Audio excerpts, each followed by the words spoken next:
There comes a moment in your life when the very people who walked away, the very ones who counted you out, the ones who thought your brokenness disqualified you, suddenly they show up again.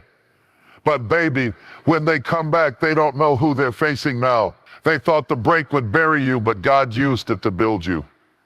You see, people have a tendency to walk away when you're at your lowest, when you don't have the words to explain your pain, when the phone stops ringing, when the support dries up and you're left holding the fragments of your life. That's when they leave. They say things like, "You've changed." They whisper, "I can't deal with all that." But what they didn't know is that the breaking wasn't the end of you, it was the beginning of something far greater. Brokenness is not a curse, it's a classroom. And if you can stay long enough in the lesson, if you don't run from the discomfort, if you lean into what God is doing in the dark, you'll realize that the breaking was never meant to destroy you. It was meant to develop you. Have you ever seen how a seed grows? You put it in the soil, you bury it, it disappears from the light. And if you didn't know better, you'd think that seed was gone. That's how people treated you. They thought you were done. They looked at your silence, your stillness, your season of isolation, and they wrote you off. But what they didn't see was that underground, something powerful was happening. Roots were stretching, strength was forming, faith was being forged in fire. The shell had to break so the growth could begin. Let me bring it home for you. Maybe you lost a job and the people who were once calling to check in suddenly disappeared. You were up, you had influence, you had momentum, and when it all fell apart, so did the circle around you.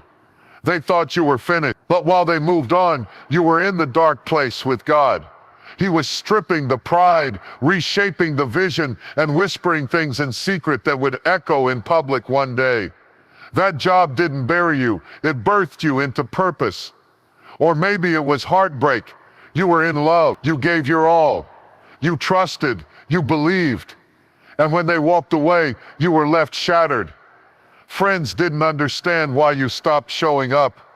You didn't have the strength to explain the tears on your pillow, the silent prayers, the numb days.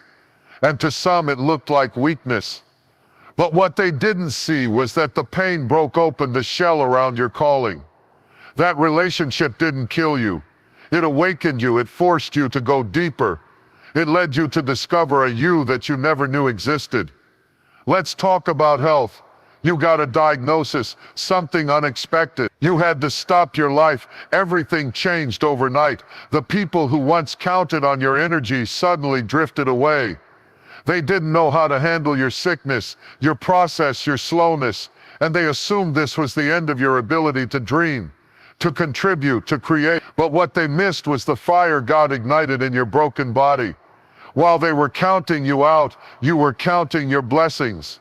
While they were watching your physical strength fade, your spiritual strength was multiplying.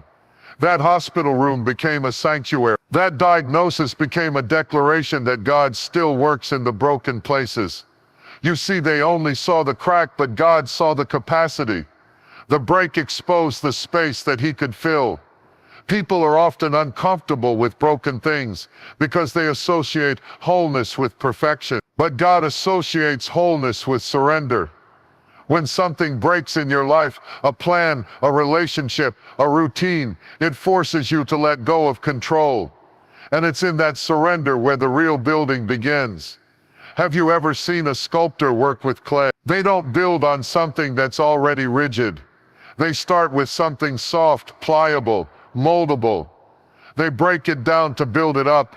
And when it doesn't form right, they don't throw it away. They crush it again and begin anew. God isn't afraid of your brokenness. He's not intimidated by your mess. He specializes in taking what others discard and turning it into divine destiny. Even in daily life, look at gold. It doesn't shine until it's been through fire. Look at pearls formed under pressure. Diamonds created in darkness, and you formed in pain, forged in trial, made magnificent by every single thing that tried to break you. The nights you cried yourself to sleep, the days you smiled while bleeding, the moments you kept moving when no one noticed. That was the construction zone of your future. So no, the break didn't bury you. It birthed you, it built you, it brought you into a version of yourself that couldn't be reached any other way. God didn't let it kill you because he was too busy using it to reveal you. They walked away and you were confused. They left without a warning, without an explanation, and it hurt like hell. You questioned yourself. You thought, what did I do wrong? Why wasn't I enough? You tried to fix it. You replayed conversations.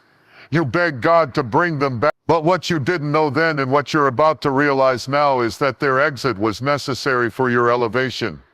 You see, when people walk out of your life, it feels like loss. But sometimes loss is just luggage you weren't meant to carry into your next season. There are places God wants to take you that not everyone can go. There are heights you are destined to reach that require a different atmosphere, a different mindset, a different crew. And sometimes God has to allow the wrong people to walk away so he can make room for the right ones to arrive. Think about an airplane. Before takeoff, they ask you to store away excess baggage. Why? Because too much weight can hinder the altitude. It's not that what you're carrying is always bad. Sometimes it's just too heavy for where you're going. There are people who were only meant for the runway, but you tried to bring them into the clouds. You were loyal to their presence, but God was loyal to your purpose. Maybe it was a best friend. Y'all grew up together, shared secrets, dreams, plans, but somewhere along the way, they changed, or maybe you did. Conversations turned into competition. Support turned into sarcasm. And when they finally cut ties, you were left feeling betrayed. But let me ask you something. Weren't you growing restless in that friendship? Weren't there things God was trying to show you that you ignored just to keep the peace? Their exit exposed the stagnation you refused to confront. Or maybe it was a job. You were faithful, showed up early, stayed late, went the extra mile. Then one day, they handed you a box and said, "We're letting you go." And just like that, your sense of security crumbled. But what if I told you that job was the ceiling, not the sky? What if God had to close that door because he knew you wouldn't leave on your own? What if that firing wasn't failure, it was freedom disguised as rejection? Let's talk about relationships. You loved them, saw a future, made sacrifices, ignored red flags because you believed in their potential, and then they left, or cheated, or ghosted, and you questioned your worth. But that heartbreak was actually heaven's redirection. That breakup didn't break you, it revealed you. It pulled out strength you didn't know you had. It stripped you of codependency and forced you into identity. Think about Joseph. His brothers threw him in a pit, sold him into slavery, and walked away. And it looked like the end. But their betrayal was the very thing that positioned him for the palace. If they hadn't left him, he would have never found Egypt. If they hadn't hated him, he would have never been elevated. What looked like an exit was actually an escalator. Sometimes people leave not because you're unworthy, but because they can't handle your calling. They feel insecure around your growth. They feel convicted by your progress. You stopped gossiping, and suddenly they say you're acting different. You set boundaries, and now you're too much. Don't chase after people who are allergic to your evolution. Let them go. Because when God prunes, it's not punishment, it's preparation. Imagine carrying a plant that's outgrown its pot. If you keep it where it is, the roots will choke. It'll look okay for a while, but eventually it stops growing. That's how you were. You were trying to bloom in places you already outgrew. And God said enough. So he allowed the people, the situations, the habits that kept you confined to exit, not to hurt you, but to help you breathe again. Even in technology, we see this principle. Think about software updates. Sometimes your phone needs to restart in order to upgrade. You lose access for a moment, but when it turns back on, it's running smoother, faster, stronger. God does the same thing with your life. He allows a shutdown, a disconnect, a reboot, so he can install what's next. There's a story behind every goodbye. But not every goodbye is a curse. Sometimes it's a setup. Sometimes it's a divine interruption. Sometimes God removes the comfort zone, so you'll finally reach for the calling zone. Some exits are not rejections, they are releases. The people who left thought they were leaving you behind, But what they didn't know is that their absence made space for your anointing. What felt like subtraction was actually strategic positioning. And the pain that came with their exit became the pressure that launched you into purpose. So when they leave, when they unfollow, bless them. When they stop calling, thank God. Because elevation doesn't come in a crowd. It comes in the cutting. The cutting of ties. The cutting of comfort. The cutting of everything that cannot go where you're going. You cried, but you didn't quit. You broke down in the car, had to pull over because the tears were blinding your vision. You sat in the shower hoping the water would hide your sobs. You walked into work with a smile while your heart was bleeding under your shirt. You laid in bed at night with silent screams, praying that somehow the pain would pass in your sleep. And yet, despite it all, you didn't quit. There's a strength in survival that doesn't always shout. Sometimes it just whispers, try again. Sometimes it's not a roar, it's a whisper that refuses to die. You might have been crawling, but you were still moving. You might have been on your knees, but you were still in the fight. You didn't have the words, but you had the will. And that makes you dangerous, not because you didn't feel it, but because you kept going anyway. Think about the single parent who cries at night after the kids are asleep. They stretch every dollar, cancel their own needs, and fight exhaustion like a soldier. They feel invisible, but they get up every morning and pack lunches, sign homework, and show up to work like they aren't breaking inside. That's strength, that's fire, that's faith in motion. The world may not clap for that kind of courage, but heaven sees every tear and calls it worship. Or consider the student working 2 jobs just to keep tuition paid. They fail a test, feel overwhelmed, wonder if it's even worth it, and then wipe their eyes and study anyway. The grades don't always show the grind. The transcript doesn't capture the trauma. But that student is a warrior, because it's not the diploma that makes you successful, it's the refusal to quit when everything in you wants to give up. How about the person battling depression? The one who fights an invisible war daily? Who shows up to life when it feels easier not to? Who smiles for others but is silently praying for peace inside? You might think that's weakness, but that's warfare at the highest level. Because when you're fighting your own mind and still getting out of bed, still showing kindness, still saying I'm okay when you're not, that's bravery that deserves a crown. You cried, but you didn't quit because something in you believed this wasn't the end. Something in you said, there has to be more. And that's what faith looks like in real time. Not always shouting in church, not always posting verses on social media. Sometimes it's just holding on to one word from God when everything else is falling apart. It's saying, God, I don't see how, but I'm still here. Even in the Bible, David cried. He wept until he had no more strength. And yet he encouraged himself in the Lord. That means there comes a point where nobody else has the right words. No one sees what you're going through, and you have to become your own preacher. You have to lay hands on your own chest and say, I will not die here. I was made for more.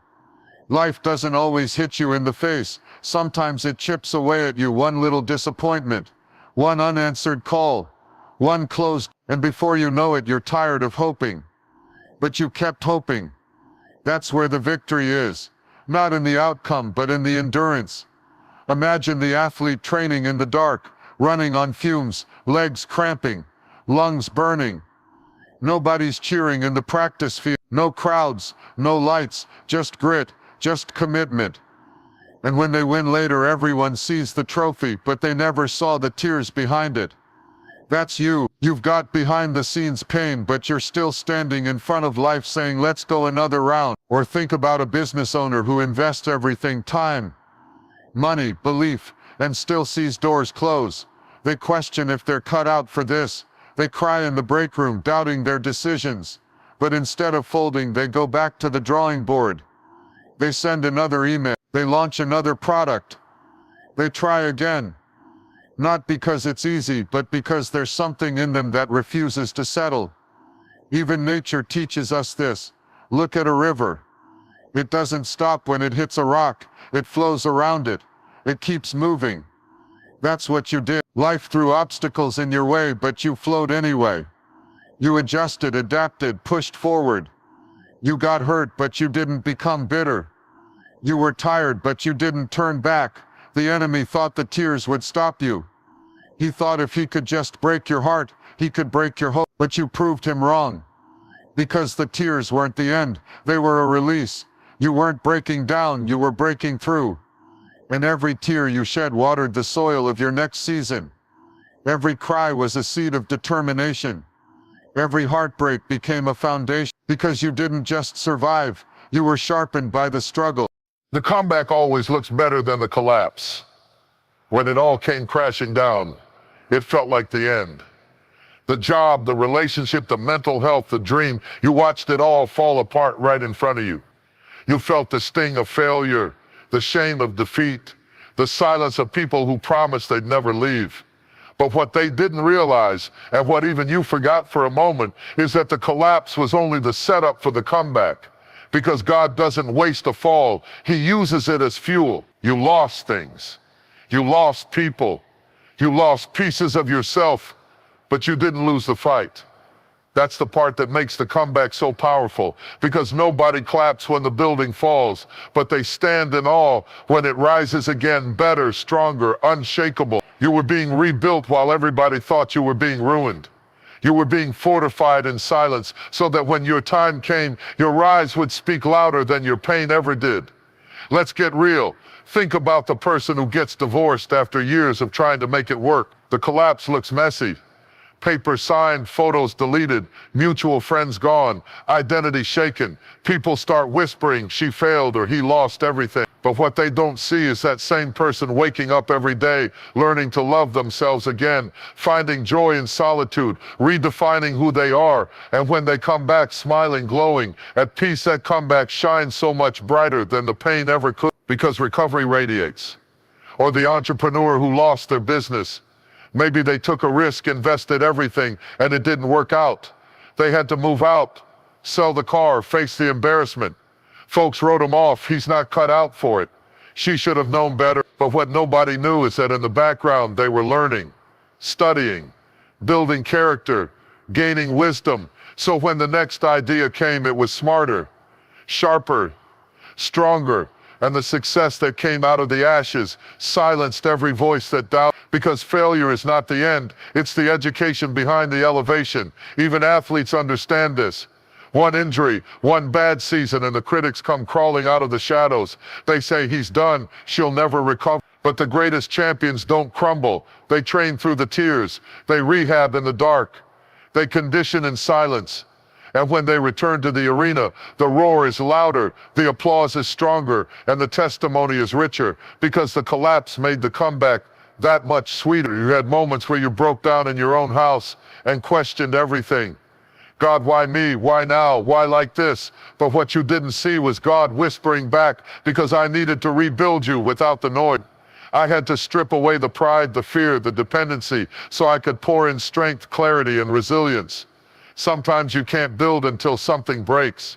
Sometimes you can't rise until something falls. You were never meant to stay in the rubble. That brokenness you experienced, it wasn't your final destination. It was a renovation site. God tore down what was shaky so He could lay a foundation that won't move in the storm. And now what He's building in you isn't temporary. It's eternal. It's unshakable. It's divine. That's why the comeback always looks better, because it's not just about bouncing back. It's about becoming more than you were before. Let's take another example. Someone struggling with addiction. They hit rock bottom, lost trust, lost their job, lost relationship. People looked at them as a lost cause. She'll never change. He's too far gone. But then something shifts. They get help. They fall and get back up. They relapse but refuse to give up. And over time, step by step, they build a new life, a clean life, a purposeful life. And when folks see them now walking in freedom, serving others, speaking hope, that comeback glows. It lights up the room, because it's not just survival, it's redemption. You cried, you doubted, you felt forgotten. But what's coming is going to justify every single moment of that pain, because your comeback is going to silence every rumor, correct every lie, and inspire everyone watching. They saw your fall, but they're about to witness your flight. And the beauty of it is, you won't need to explain yourself. The glow on your face, the fire in your voice, the favor on your life will speak for itself. You know what makes a comeback so powerful? It proves that grace is greater than grief, that purpose is stronger than the pit, that the fall wasn't final, it was formation, and every day you kept walking, every time you got back up, every breath you took in the middle of the breakdown was writing a story that's going to bless generations. That's why the comeback hits harder. Because it's not just about what you regain, it's about what you became. And when people see what God brought you out of and what He's doing through you now, they'll realize they weren't looking at your end. They were just watching the intro to your elevation. They left because they couldn't handle your calling. It wasn't your attitude. It wasn't your appearance. It wasn't your imperfections. It was your anointing. It was the light you carried that exposed the shadows they were hiding. The truth is, some people were drawn to you because of your gifts until those gifts started growing. They liked you as long as you were silent, small, but the moment you started stepping into your purpose, the moment your voice found strength and your confidence took root, they got uncomfortable. They backed away, ghosted you, changed up, started calling you too much, not because you changed for the worse, but because you started changing for the better. Everybody loves a seed. It's quiet, contained, unthreatened. But when that seed starts to sprout, when it breaks the surface, starts reaching toward the sun, suddenly it's a problem. Some people could only love you before you grew. They were comfortable with the version of you that didn't know who you were yet. But when you began to walk in the direction of destiny, when you started talking differently, thinking higher, dreaming bigger, they realized they couldn't go with you. Not because you outgrew them, but because they refused to grow. Think about Moses. He grew up in Pharaoh's palace. He looked like them. He talked like them. But when the call of God began to stir in him, he had to walk away. And not everybody understood that. People who once clapped for him now questioned him. Because your calling will always confuse those who are more committed to your past than your potential. They wanted you to stay at the level where they could reach you. But you were called to rise. Let's bring it to your life. Maybe it was that friend you thought would be there forever. Y'all had late night talks, shared secrets, prayed together. But when you started healing, they started hiding. When you stopped entertaining gossip and started guarding your peace, they called you fake. When you stopped settling for less and started expecting more, they got quiet. That's not your fault. That's your calling doing its job. Your elevation exposed their stagnation. And instead of rising with you, they resented you. Or maybe it was a relationship. You were growing, learning. You started talking about dreams, vision, purpose, and suddenly they said you were changing. Yes, you were. You were finally becoming the version of yourself that God had always intended. But they didn't want that version. They wanted the insecure, uncertain, always available, the you who dimmed your light to make them feel more comfortable in the room. But you can't shrink for people who are scared of your shine. And they left not because you were wrong, but because you were right on time. Even in the workplace, some people won't clap when you succeed. You were the quiet one in the meeting until one day you spoke with authority. And the room shifted, and suddenly people who once mentored you started competing with you. You got the promotion, the recognition, the open door, and they got distant. Because some people are okay with your growth until it grows past them, until it threatens their comfort zone, until your excellence becomes a mirror to their mediocrity. You didn't lose them. They lost the privilege of witnessing your evolution. And hear me, not everyone who walks with you is assigned to your destiny. Some were only meant to walk with you for a season, a lesson, not a lifetime.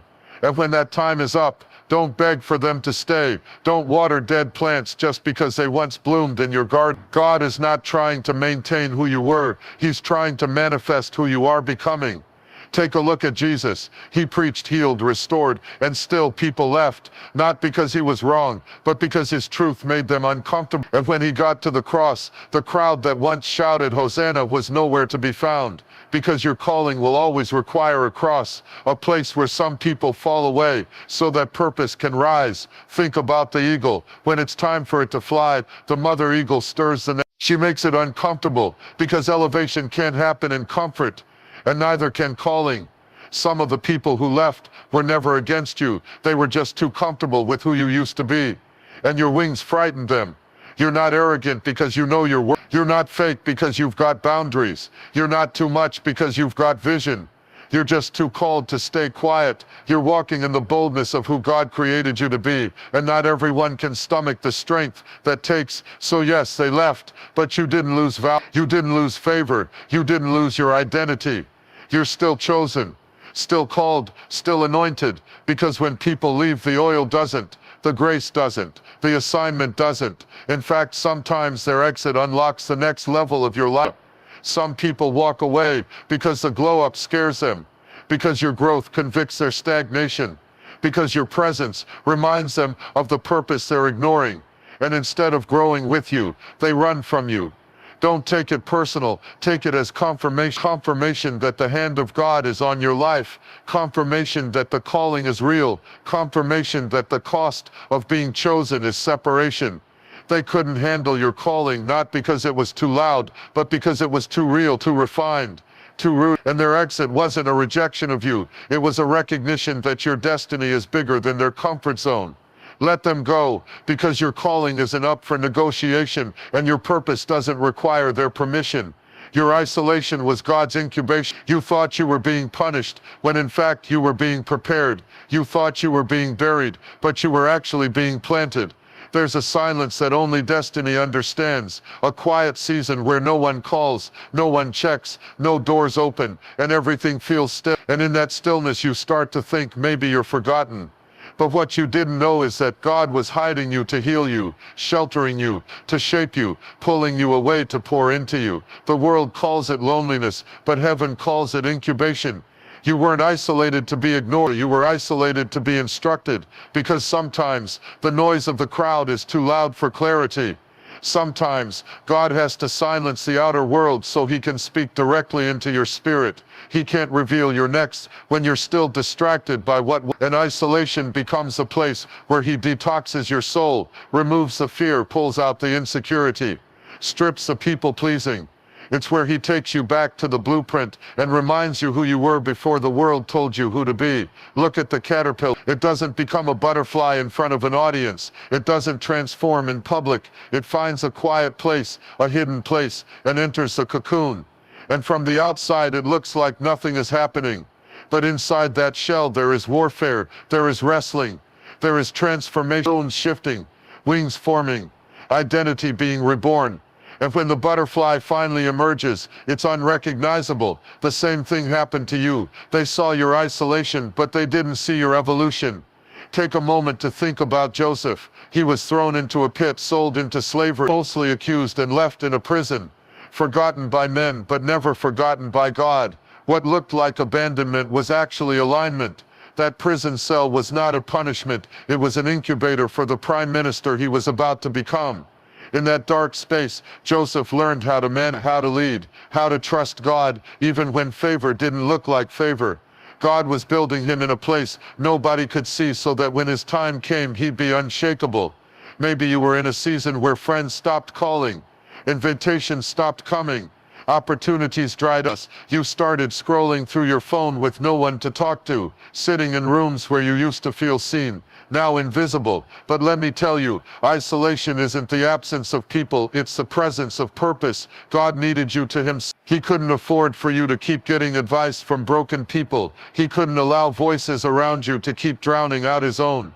So he removed the noise, he unplugged the distractions, and he whispered, "Come away with me. I've got something to show you." Think about the artist in a studio painting in solitude. The canvas doesn't need an audience, it needs focus. That artist steps away from the world not to disconnect, but to create. And when the work is finished, the world sees a masterpiece. That's what God was doing with you. He wasn't hiding you to hurt you. He was designing you without the interference of outside opinions. Because if people could have seen your process, they would have tried to rush it. They would have said, "You're taking too long. Why are you still single? Why are you still quiet?" But what they don't realize is that greatness takes time. And God doesn't build warriors in the spotlight. He forges them in secret. Some of the greatest breakthroughs happen in the cave. David was anointed king, but he didn't go straight to the throne. He went to the wilderness, to the cave, to the shadows, and it was there, in isolation, that he learned to worship without a crowd, to lead without applause, to survive with only God. And when the crown came, he was ready, not because he was known, but because he was prepared. Think about the woman recovering from heartbreak. She stopped going out, stopped answering the phone. People said she was disappearing. But behind those closed doors, she was healing. She was journaling, praying, reading, rediscovering who she was outside of the pain. And when she emerged, she was radiant. Because the isolation didn't break her, it built her boundaries, it restored her voice, and it reconnected her with her identity.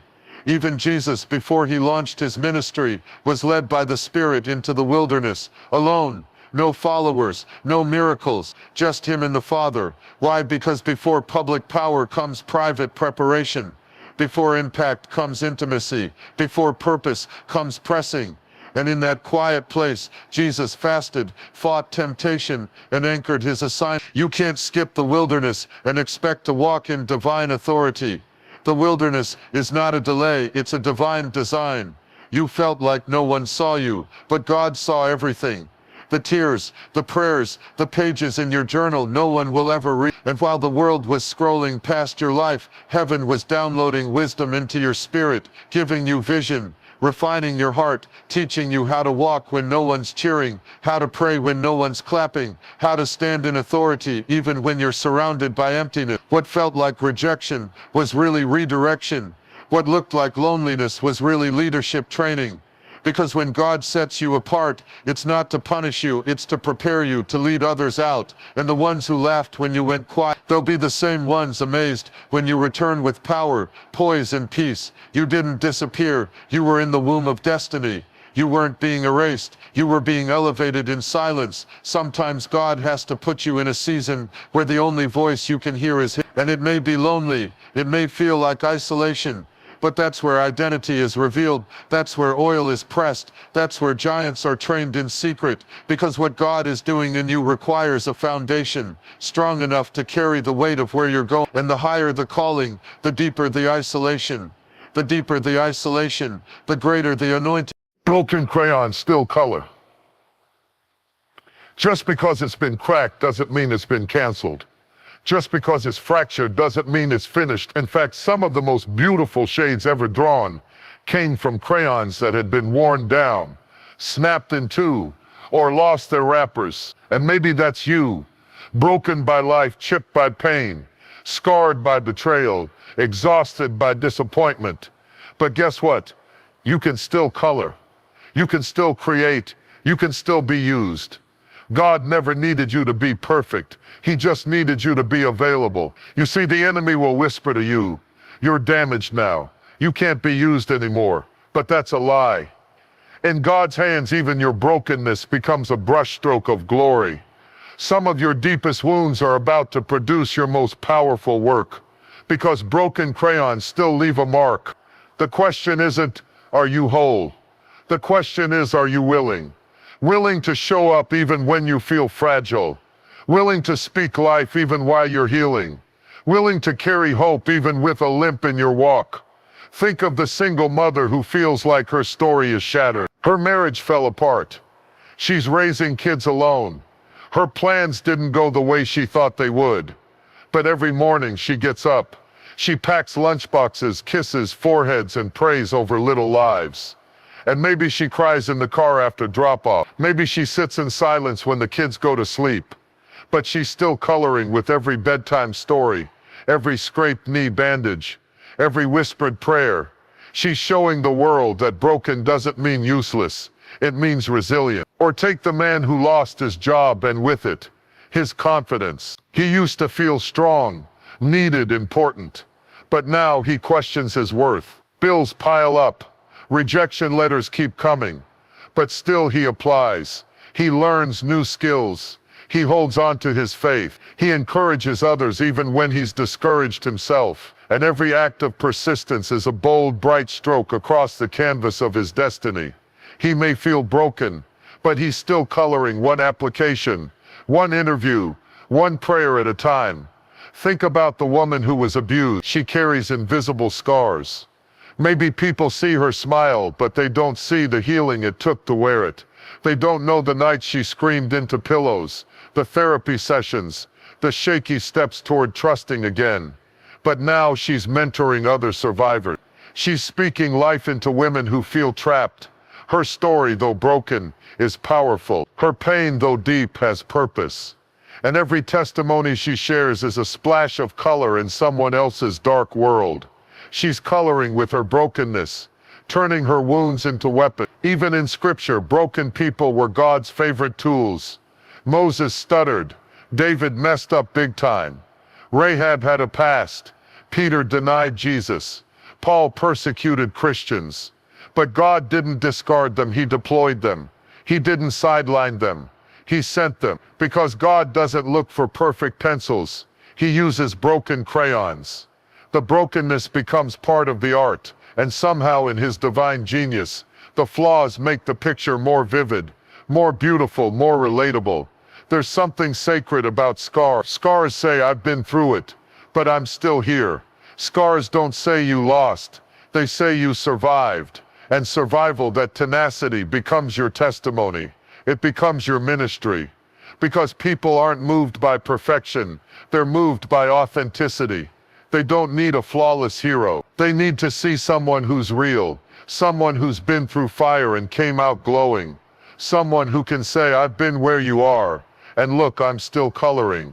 There's a teacher who feels overlooked. She's been pouring into students year after year. Her energy is low, her heart is heavy, her finances are tight, but she keeps showing up, keeps sowing seeds, and maybe she doesn't always see the fruit. But one day a student comes back and says, you saved my life. That's coloring. That's what broken crayons do. They leave streaks of hope in places no one else could reach. Even in your own family, you may be the one who broke down, the one who had the breakdown, the one who had to start over. People may have written you off, labeled you the failure, but God is rewriting the story. He's taking the very area where you were broken and turning it into the platform where His power shows up. You're about to color brighter than ever before, not in spite of your brokenness, but because of it. Think about pottery in Japan called kintsugi. When it breaks, they don't throw it away. They don't hide the cracks. They fill them with gold. And the vessel becomes more valuable because of the scars. That's what God does with you. He fills the broken parts with His grace, His power, His presence. And now every crack gleams with the glory of what He brought you through.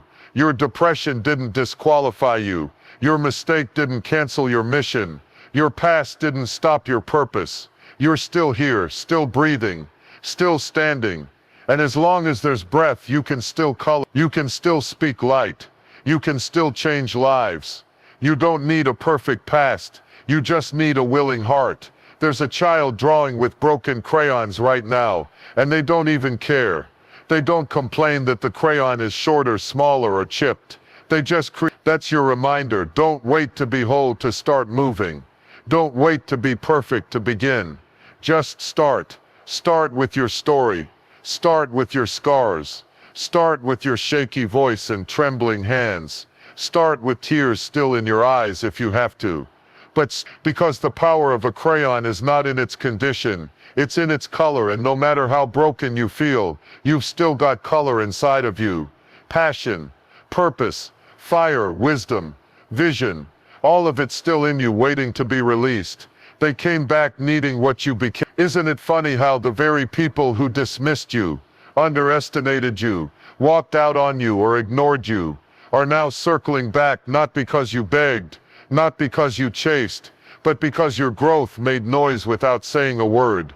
You didn't clap back, you just climbed higher. You didn't argue your worth, you just became it. And now the same ones who thought you were nothing are reaching for the version of you they never saw coming. You didn't change to prove them wrong. You evolved to become what God always knew you were. There's something powerful about staying quiet in your process. You didn't announce your every step. You didn't post your every grind. You didn't validate yourself with applause. You just healed. You built. And now that you're walking in wisdom, in peace, in purpose, they see the glow. They feel the power, and suddenly you look different. But what they don't know is you didn't just grow. You were broken, rebuilt, tested, and refined. They left you in the ashes, not realizing God was about to resurrect you with fire in your eyes and strength in your bones. Think about the man who was laughed at for dreaming big. They said he'd never make it, mocked his ideas, didn't support the vision. But while they talked, he worked. While they partied, he planned. He studied, sacrificed, and sowed in silence. And years later, when his business launched, when his name started ringing bells, guess who slid back into the inbox? The ones who doubted him.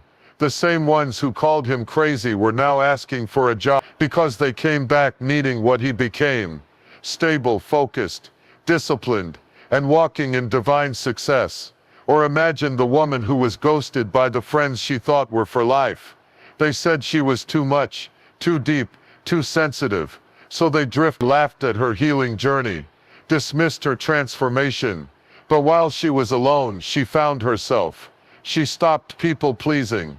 She stopped begging for room in places she'd outgrown. She found her voice. Her glow returned. Her standards shifted. And now they're trying to reconnect. They miss the old her, but need the new her. Because what she became, a healed, whole, spiritually grounded woman, is rare. And rare things are always in demand after they've been refined. Let's talk about the student who struggled in school. Teachers wrote him off. Peers made fun of him. Even family doubted him. But he kept grinding.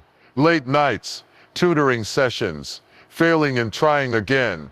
And years later he walks across the graduation stage, top of his class. The very people who mocked his struggle are clapping the loudest now. Because what he became, a symbol of resilience, a product of perseverance, now inspires the same mouths that once discouraged him. Even in relationships, the pattern is clear. You gave your best. You loved hard. You showed up. But they didn't see the value. They mishandled your heart, thought the grass was greener, walked away. But God used the heartbreak as a holy reset. You didn't chase. You chose you. You healed. You elevated. You found joy within. And now they're back talking about you've changed. Yes, because you had. They left you broken.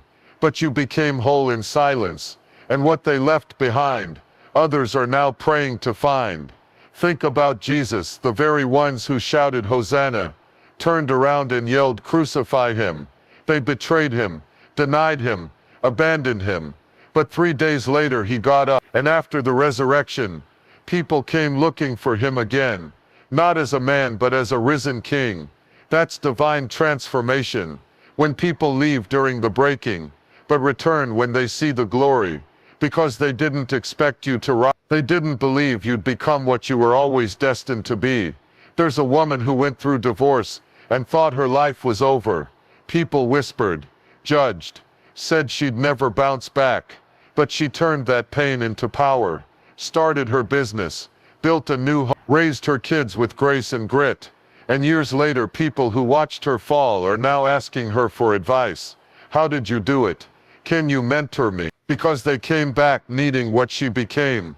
A pillar of strength, a voice of wisdom, a living testimony that your worst day can lead to your best future. There's a quiet power in not shrinking after rejection, in not letting the exit of others make you exit your purpose. You didn't crumble. You cultivated. You prayed deeper. You got in the gym. You read the books. You started the brand. You learned the skill. You built character when no one was clapping. And that version of you is magnetic. That version of you is undeniable. That version of you carries oil, carries presence, carries results. And now they want access again. Not to the old you, but to what you became through the pain. Some of the very people who ghosted you during your storm will need your umbrella in there. It's not about revenge, it's about recognition.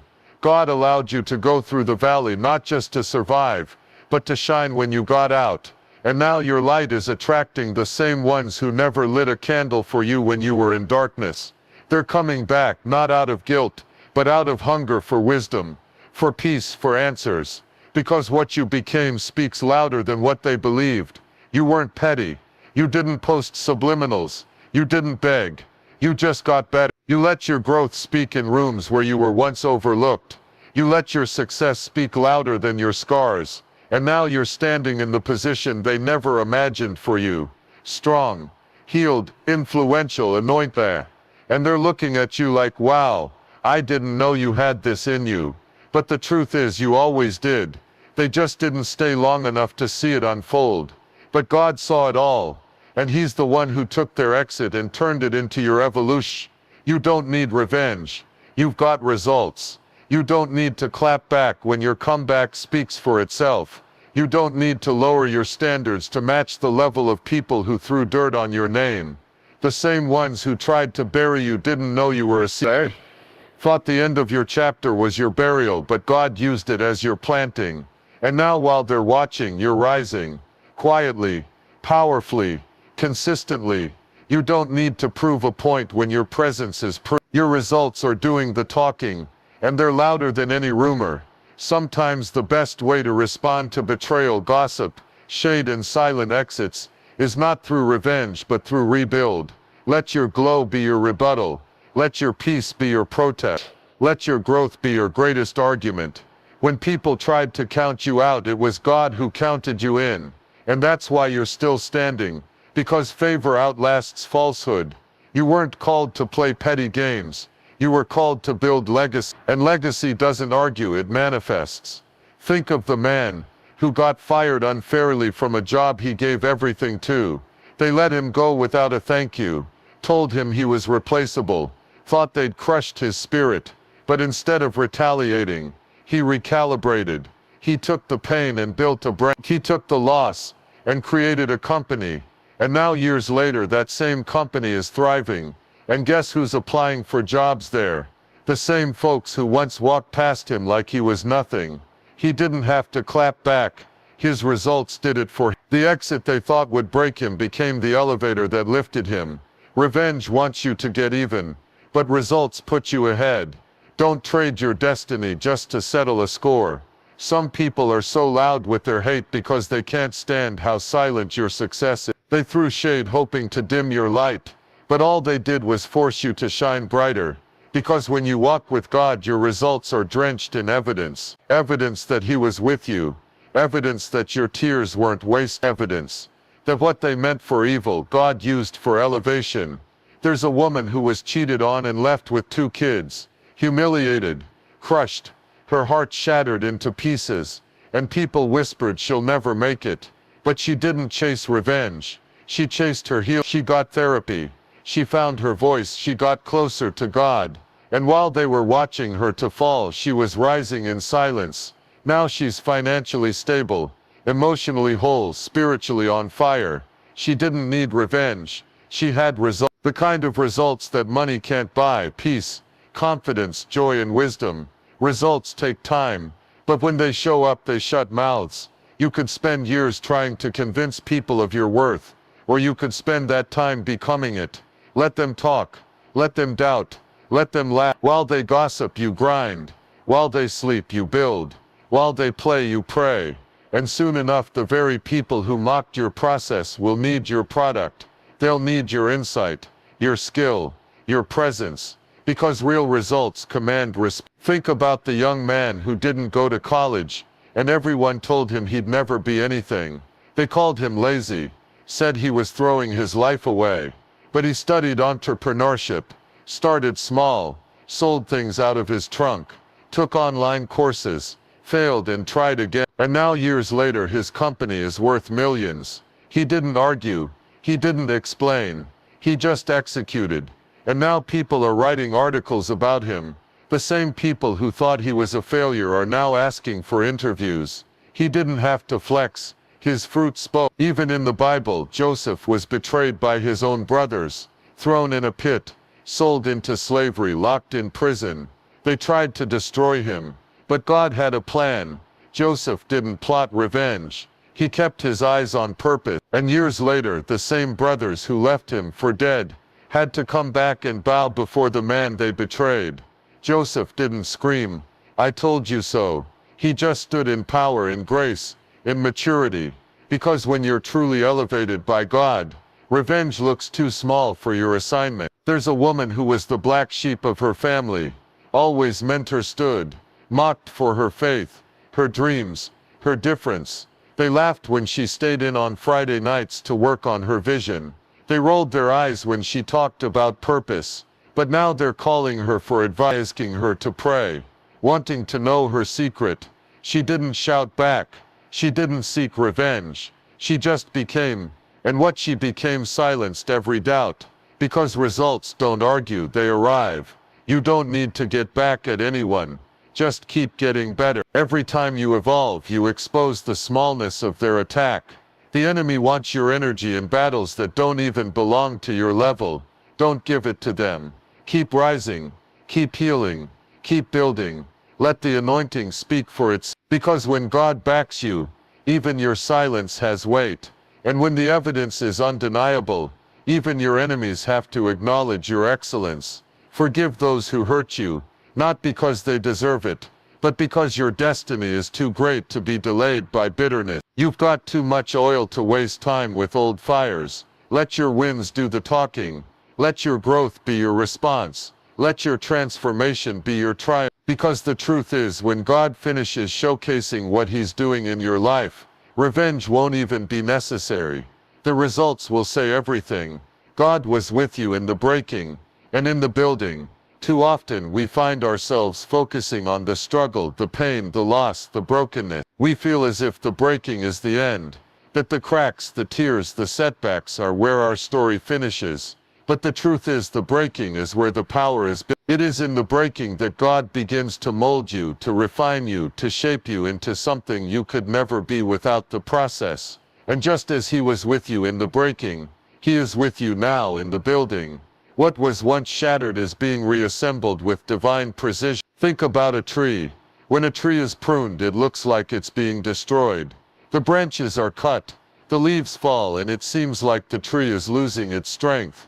But what the gardener knows is that the pruning is not for destruction, it's for growth. The tree is being prepared to bear more fruit, to stand taller, to become more resilient. And God does the same for you. He allows the breaking because it's not the end. It's the setup for what's coming. You were broken so you could be made stronger. You were humbled so you could be elevated. You were tested so you could testify. There was a man who lost his business in the economic downturn. The world said it was over. His dreams were gone. His future uncertain. He had built something from the ground up and it felt like it was all being taken from him. But what the world couldn't see was that God was with him in the breaking. God was not sitting idle watching him suffer. No, God was right there, teaching him lessons he couldn't learn in success. In his pain he was gaining resilience, humility and wisdom. He rebuilt not just his business, but his mindset. Today his company is even more successful than before. He didn't see it at the time, but God was there in the breaking, preparing him for the building. The collapse wasn't the end. It was part of the foundation. Or consider a woman who was in an abusive relationship for years. She endured betrayal, lies, and emotional manipulation. When she finally left, it felt like her entire world was broken. But in that brokenness, she found herself. She began to heal, to seek therapy, to reconnect with her passion. It wasn't easy, it took time, tears, and moments of doubt. But God was with her in the breaking, teaching her how to love herself, how to recognize her worth, how to stand strong in her own power. And now she is helping other women who are trapped in similar situations. The very pain she endured is now the platform for her purpose. God was with her in the breaking, and now He is with her in the building, using her pain to build a legacy of healing. Even in the Bible we see how God is present in both the breaking and the building. Think of David. Before he became king, he was a shepherd boy, overlooked and underestimated. His family didn't even think he had the potential to lead.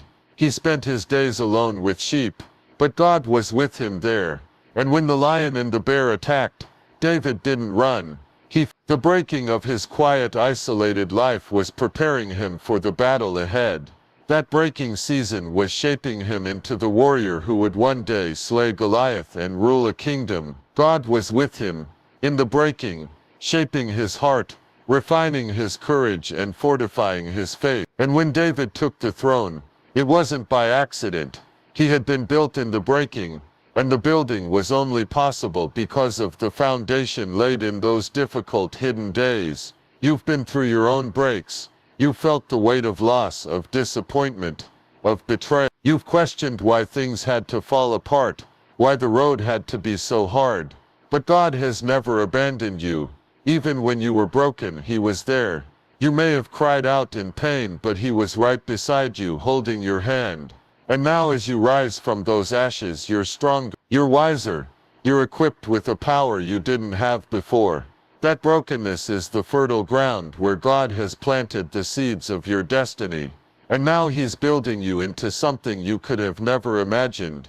A testimony, a force of nature, a living example of His grace. There's a woman who lost her health after a long battle with illness. She couldn't work, couldn't live the life she once knew.